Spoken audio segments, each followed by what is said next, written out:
Hello my dear friends, आज हम लोग एसएससी का एक ऐसा क्वेश्चन के बारे में बात करने वाले हैं जहां बच्चों को बहुत ज़्यादा कन्फ्यूज़न होता है ना। ये कंपटीशन में तो बच्चे यहाँ गलती करते ही करते हैं, अंग्रेजी बोलने में भी कुछ लोग यहाँ पर गलती कर देते हैं। जैसे मेरा एक सेंटेंस है,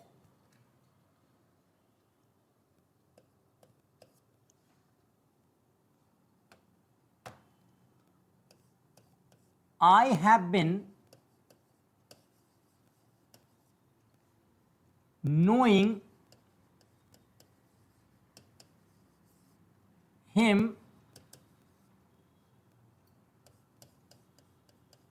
for 6 years.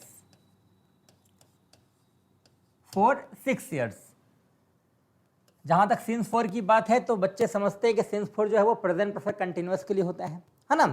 चलो ऐसा सही है, लेकिन सिर्फ प्रेजेंट परफेक्ट कंटिन्यूअस में सिंस फॉर नहीं लगता है। यहाँ आपको एक कंसेप्ट और समझना पड़ेगा, ठीक है। चलो अभी देखो, ये सेंटेंस जो ये एरर है, I have been knowing him for 6 years, ये एरर है, ये गलत सेंटेंस है। अब बोलो सर कहाँ गलती है? स्ट्रक्चर के अकॉर्डिंग तो दिख रहा है। जहाँ तक स्ट्रक्चर की बात करेंगे तो ये प्रेजेंट परफेक्ट कंटिन्यूअस का स्ट्रक्चर को फॉलो कर रहा है। सब्जेक्ट प्लस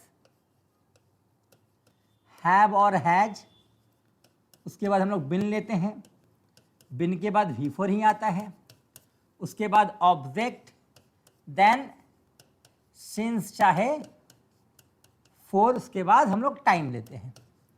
सर स्ट्रक्चर तो ठीक ही जा रहा है, एरर कहाँ पर है ना। 6 साल है तो 6 साल नाम नहीं है, फिक्स टाइम नहीं है तो 4 ही लगेगा। 2006 होता तो सिंस लगता, लेकिन यहाँ तो 6 साल की बात है तो 4 सही है। गलती कहाँ है? तो देखो समझना क्या है, अंग्रेजी में कुछ नॉन एक्शन वर्ब्स होते हैं। पहले भी मैंने इस टॉपिक को बताया था, आज फिर से एक बार समझ लो। अंग्रेजी में जो नॉन एक्शन वर्ब्स होते हैं वो कौन कौन है? मैंने बताया था, love, hate, like, dislike, no, want, see, hear, feel, imagine, ऐसे कुछ वर्ब होते हैं जिसको हम लोग नॉन एक्शन वर्ब बोलते हैं। बच्चे कहेंगे सर नॉन एक्शन वर्ब का मतलब क्या होता है? तो एक ऐसा वर्ब जो इमोशन को दिखाता है, जो फीलिंग को दिखाता है, उसी को नॉन एक्शन वर्ब बोलते हैं, और वो कभी भी आईएनजी के रूप में नहीं आएगा। ये कुछ वर्ब है जो आईएनजी के फॉर्म में नहीं आ सकते। जैसे यहां पर आप देखोगे नोइंग, तो ये आईएनजी के फॉर्म में, ये एरर है। बच्चे कहेंगे सर कितना बार हम लोग तो सुने हैं knowing the fact. Knowing the fact तो सही होता है, हियरिंग इन द कोर्ट सही होता है। तो my dear friends, knowing the fact और हियरिंग इन द कोर्ट जो है, वहां नोइंग और हियरिंग जो है वो एक जिरंड है, एक नाउन है। नोइंग और हियरिंग जिरंड और नाउन के रूप में काम कर रहा है। अब बोलो सर जिरंड क्या होता है? तो जिरंड एक टॉपिक है, जब हम लोग नॉन फाइनाइट वर्ब पढ़ेंगे ना उसमें क्लियर हो जाएगा। फिलहाल ये समझ लो कि वर्ब फॉर वर्ब कब होता है? जब उसके पहले बी का कोई फॉर्म आ जाए।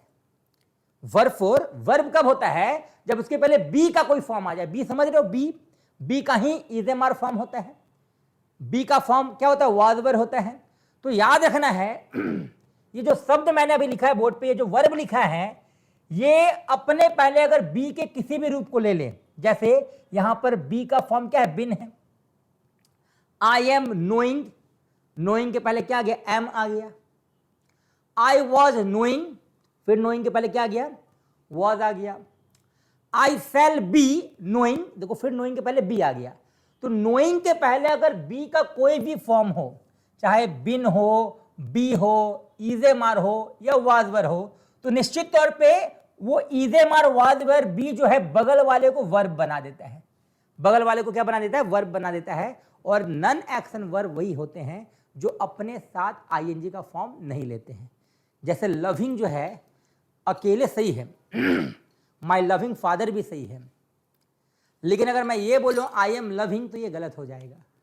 आई एम हेटिंग तो गलत हो जाएगा। आई एम फीलिंग तो गलत हो जाएगा। आई एम हियरिंग तो गलत हो जाएगा। आई एम नोइंग तो गलत हो जाएगा। लेकिन अगर इज़ेमार वाजवेर के बिना नोइंग का इस्तेमाल हो, लविंग का इस्तेमाल हो, फीलिंग का इस्तेमाल हो, तो सेंटेंस सही होता है। जैसे माई फीलिंग सही है, लेकिन आई एम फीलिंग क्या है? गलत है। तो माइंड में बैठाना है कि ये जो 10 अभी मैंने लिखा है बोर्ड पे, ये कभी कभी वर्ब के रूप में भी काम करते हैं और कभी कभी ये वर्ब नहीं होते हैं। तो वर्ब कब होते हैं? जब इसके पहले बी का कोई भी फॉर्म आ जाए। जैसे यहां पर आप देख लो, बी का ही फॉर्म है, तो इसलिए एरर है। नोइंग द फैक्ट सही होता है, लेकिन आई एम नोइंग क्या है? गलत है। नोइंग और आई एम नोइंग में क्या डिफरेंस दिख रहा है बताओ? नोइंग के पहले कोई भी बी का रूप नहीं है। नोइंग के पहले इज एम आर नहीं है, वाज वर नहीं है, बिन नहीं है, बी नहीं है। समझ रहे हो? Knowing the fact, knowing the fact, knowing के पहले कोई is am are was were नहीं है। लेकिन आई एम नोइंग, एम आ गया, आई वॉज नोइंग, वॉज आ गया, बिन नोइंग, बी आ गया, तो ये एरर है।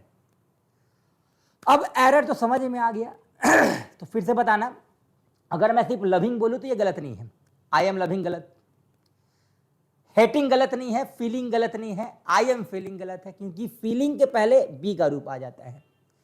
तो ये जो नॉन एक्शन वर्ब हैं, ये अपने पहले बी का फॉर्म को इस्तेमाल नहीं करेंगे, इसलिए सेंटेंस यहां पर एरर है। लेकिन एरर तो समझ में आ गया।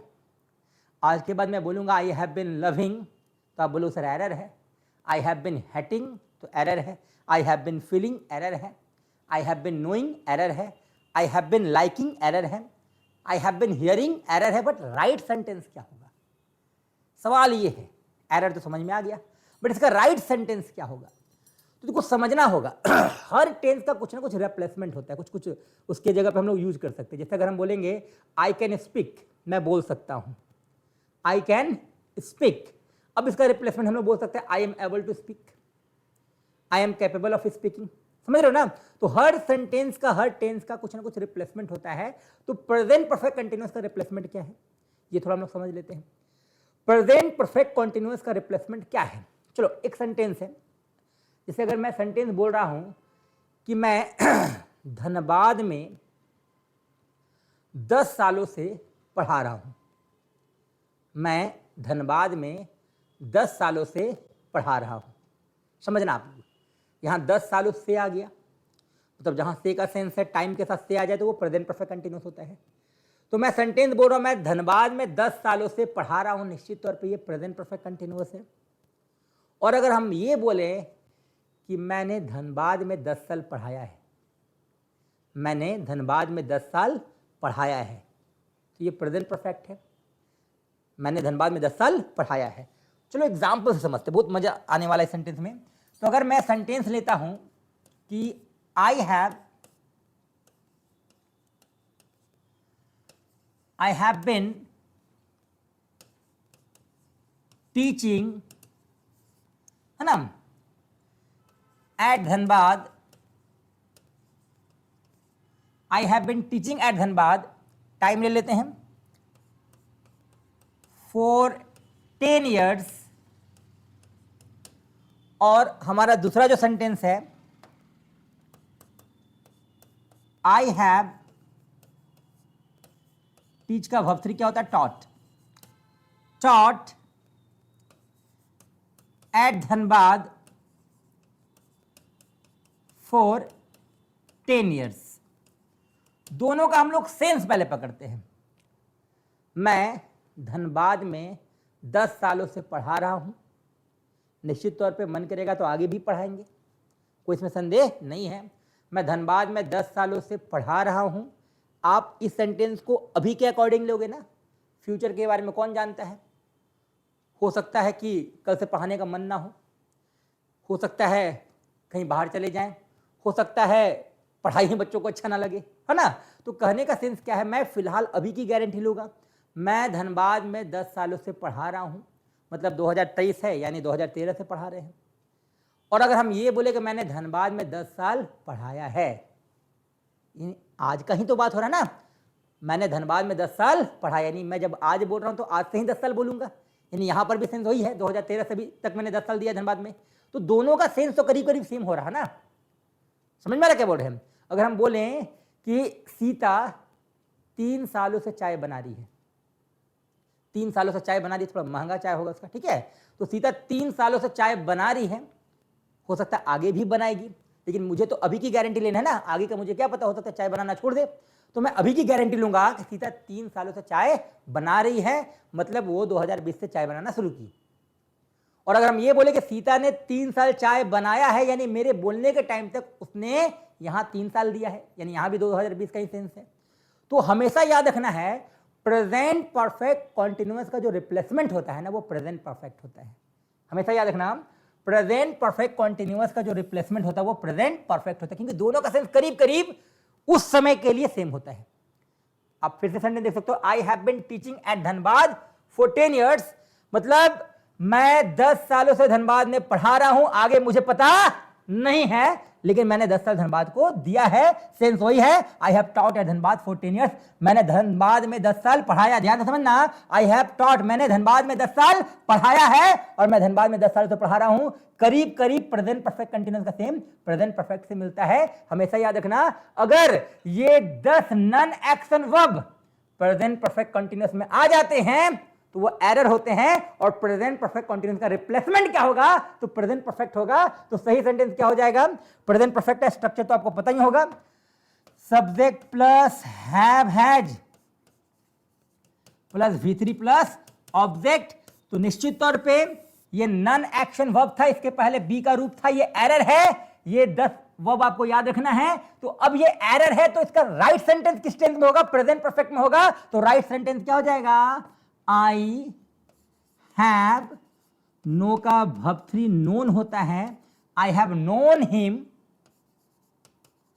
I have known him for 6 years। अब ये जाके सेंटेंस सही हो जाएगा, मैं 10 सालों से उसे जान रहा हूं और मैं 10 साल उसे जाना हूं। दोनों का करीब सेंस सेम है, इसलिए याद रखना जब भी ये non action verb present perfect continuous में आएंगे तो एरर होगा और उसका रिप्लेसमेंट किसमें होगा, प्रेजेंट परफेक्ट में। उम्मीद है ये कॉम्प्लिकेटेड टॉपिक आपको समझ में आया होगा। बहुत बहुत धन्यवाद।